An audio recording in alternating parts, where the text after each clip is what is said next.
orang Arab. Coba ucapkan kata itu, halal bihalal, insya Allah orang Arabnya nggak paham, Bapak Ibu. Jadi ini satu keunikan tradisi yang ada di negeri kita, menggunakan kata Arab tapi orang Arabnya nggak paham. Nah, ini Arab khas Indonesia. Jadi kalau Bapak Ibu dulu pernah mendengar istilah Islam Nusantara, nah ini salah satu tradisi yang dirawat oleh Islam Nusantara adalah halal bihalal. Malam ini kita merayakan halal bihalal sekaligus menyaksikan dan terlibat serta memberikan dukungan kepada forum persaudaraan dan kerukunan umat beragama Grand Wisata. Saya ingin ucapkan sekali lagi selamat kepada Pak Ketua dan seluruh jajaran pengurus. Mudah-mudahan amanah menjalankan tugas di forum ini dan bisa seperti yang Pak Bupati tadi katakan, menjadi teladan bagi warga-warga di perumahan-perumahan lain. Sekali lagi selamat buat Anda semuanya. Bapak Ibu sekalian, kata halal bihalal ini yang menghimpun kita seperti sekarang dilakukan bukan hanya dalam format gedung seperti ini. Ini kelasnya sudah mewah. Tadi habis maghrib, Pak Bupati, saya diundang di Lipo Cikarang. Ada satu klaster baru di Cibatu yang muslimnya baru 30% atau cuma sekitar 30-35%. Ketua RT-nya dari Kristen, bendaharanya dari Buddha, dan warga yang lain itu non-muslim. Tetapi mereka lah yang jadi panitia untuk menyelenggarakan acara halal bihalal jam 8 tadi malam di perumahan itu. Saya merespon dengan sangat gembira. Saya tinggal di Desa Buranggeng di Kecamatan Setu, Kabupaten Bekasi. Tetapi ketika datang ke sana, saya senang sekali. Warganya dari sekitar 300-an orang yang ada, muslimnya justru yang menjadi minoritas, tetapi diberikan karya pelayanan untuk penghargaan kepada mereka dengan menyelenggarakan acara halal bihalal.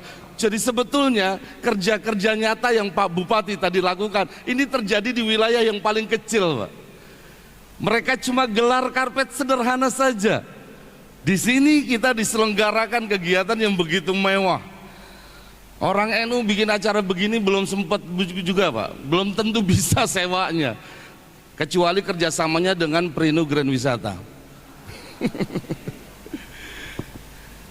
Ini bukan soal tempat mewah di dalam gedung atau di sekedar gang-gang di perumahan. Tetapi mari kita syukuri, hanya negara semodel Indonesia yang memberikan warna lain dalam tradisi keagamaan yang unik, yang hampir tidak ditemukan di negara-negara lain.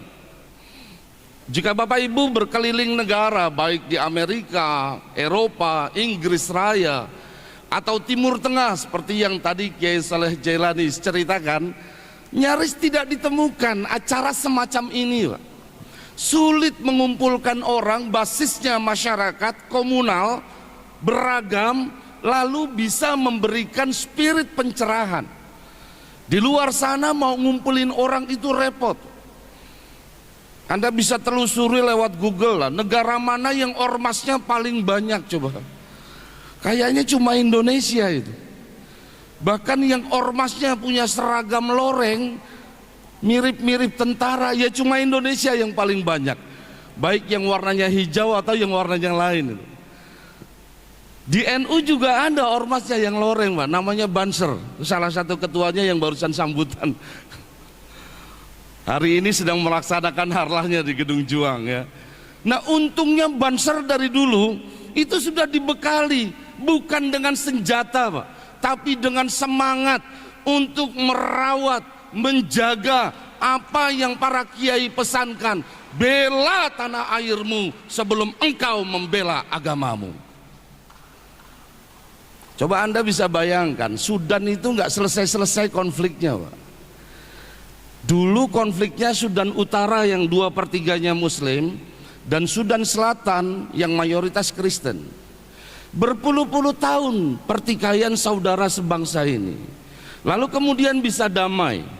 Sekarang jadi Republik Sudan, sipilnya mau memimpin tapi militernya kurang ikhlas. Di tengah-tengahnya ada milisi, Pak. Milisi itu bukan militer resmi, tetapi mereka dibekali dengan senjata. Sekarang sedang mengambil alih kekuasaan. Anda bisa bayangkan kenapa acara semacam ini harus kita respon.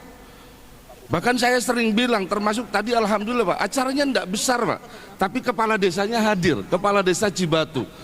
Saya bilang kalau ada kepala negara, kepala pemerintahan, termasuk kepala desa diundang acara semacam ini tidak hadir, dia berpotensi berkhianat kepada bangsa. Kecuali memang ada kesibukan lain yang harus diwakili Pak, karena negara wajib mewakili. Kenapa halal bihalal harus diwakili begini? Saya bilang tadi tidak banyak negara lain bikin acara begini mudah Pak, kecuali di kita. Mari kita merujuk sekaligus ini biar ketemu marojeknya. Kalau bicara ini harus ada landasannya. Saya bilang halal bihalal mulai dari kepala desa kalau acaranya di desa, meskipun yang ngundang RT atau yang ngundang perumahan ada Pak Bupatinya harus hadir. Kenapa? Karena halal bihalal asbabul wurud, sejarah kejadiannya adalah buah kemuliaan sikap dari kepala negara yang jadi proklamator kita, yaitu Presiden Soekarno, yang punya kemuliaan sikap. Beliau matur minta arahan, minta pencerahan dari seorang ulama, salah seorang pendiri Nahdlatul Ulama, yaitu Kiai Haji Wahab Hasbullah. Jadi dari dulu presidennya dekat sama Kiai Pak. Makanya saya sekaligus nagih supaya Pak Bupati bisa main ke pesantren saya di desa Burangkeng. Kemarin diisyaratkan oleh Ketua PCNU Kiai Atok, katanya mau halal bihalal, tapi tidak jadi, diundur karena putra dari Rois Syuriah meninggal dunia. Yang mudah-mudahan nanti ada waktu kita bisa bertemu kembali. Bapak Ibu sekalian, saat itu tahun 1948, baru 3 tahun Indonesia merdeka. Bung Karno masih sangat muda, harus memimpin negara yang luasnya luar biasa. Bukan sekedar luas teritorialnya, tetapi besar potensi keragamannya. Ribuan pulau, ribuan adat, suku, bahasa, keragaman yang luar biasa. Bung Karno punya amanat besar untuk menyatukan mereka. Tapi baru 3 tahun merdeka terjadi perselisihan di antara pemimpin-pemimpin politik, sehingga akhirnya ada kegelisahan dan kegamangan bagaimana menyatukan mereka. Di pekan ketiga bulan Ramadan di tahun itu, beliau kemudian menyampaikan kegelisahan hatinya kepada Kiai Wahab Hasbullah. Apa beliau sampaikan? Begini, Romo Kiai, banyak pemimpin-pemimpin politik di negeri kita sekarang belum akur. Ada perselisihan pendapat di antara mereka.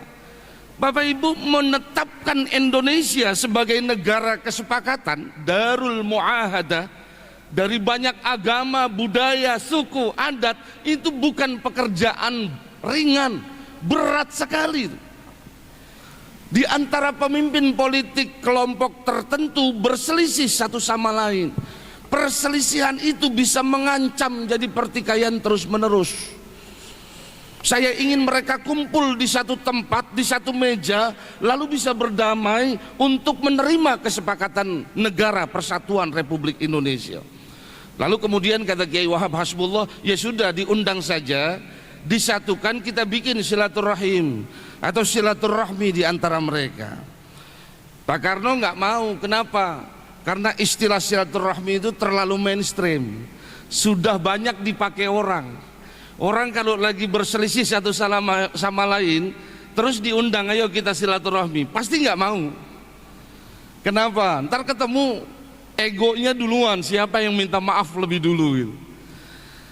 Akhirnya Kiai Wahab Hasbullah mengatakan begini Bapak Ibu, Pak Karno, perselisihan hati itu karena ada luka di dalam hati, ada kecewa, ada ketidakterimaan dari pendapat yang mungkin berbeda atau keyakinan yang mungkin difahami. Perselisihan hati itu akan merusak dan berpotensi membuat pertikaian, dan pertikaian yang terus-menerus akan berpotensi menghancurkan persatuan. Perselisihan hati karena ada luka di dalamnya itu adalah dosa. Dosa itu adalah haram. Maka yang haram itu harus dihalalkan. Jadi besok kumpulkan mereka dalam satu acara namanya halal bihalal. Nah, itu sejarahnya. Jadi kalau diundang halal bihalal Pak Bupati tidak hadir, itu mengkhianati sejarah ini. Kalau Bung Karno-nya yang minta, Pak. Dan ini momentum betul itu. Coba Anda bisa bayangkan, di warga Grand Wisata tidak semuanya bisa berdamai loh. Mungkin ada salah satu yang batinnya terluka. Ada warga yang ngurus administrasi tertentu ke RT dan RW-nya, mungkin nggak tuntas cepat, Pak. Atau mungkin ke lurahnya, atau mungkin ke perangkat pemerintahan desa dan pemerintahan kabupaten. Sekarang ada Pak Bupatinya di sini. Mungkin Anda pernah mengurus suatu urusan yang nggak selesai-selesai, Pak, lama.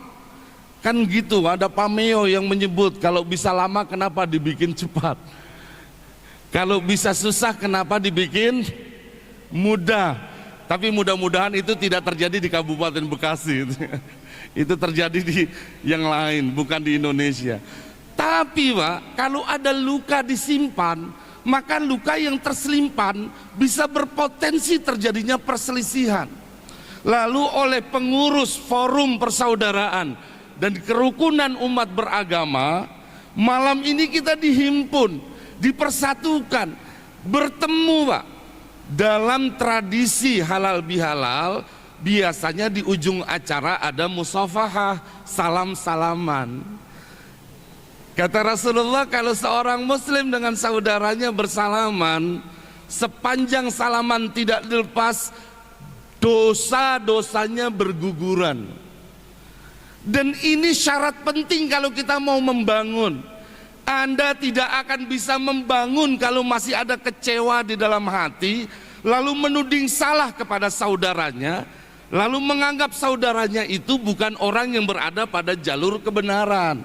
Maka halal bihalal jadi momentum untuk membersihkan itu semua. Saya bersyukur di banyak tempat, meskipun ini adalah hari terakhir kita berhalal bihalal kalau ngikut acara Syawal, karena besok sudah berpindah bulan hijriyahnya. Tetapi tradisi semacam ini menjadi penting karena syarat untuk bisa melakukan pembangunan, kita harus selesai dulu, bersih hatinya, bisa menerima dalam maaf ataupun memaafkan. Saya mau tanya Bapak Ibu sekalian, lebih sulit mana, meminta maaf atau memaafkan?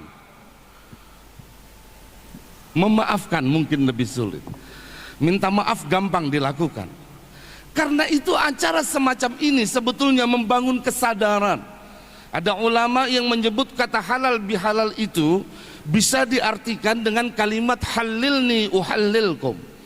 Bolehkan saya, halalkan saya, niscaya Anda saya halalkan. Artinya ada proses yang bisa saling imbal balik. Bukan hanya maaf yang kita minta, tetapi juga maaf bisa kita berikan.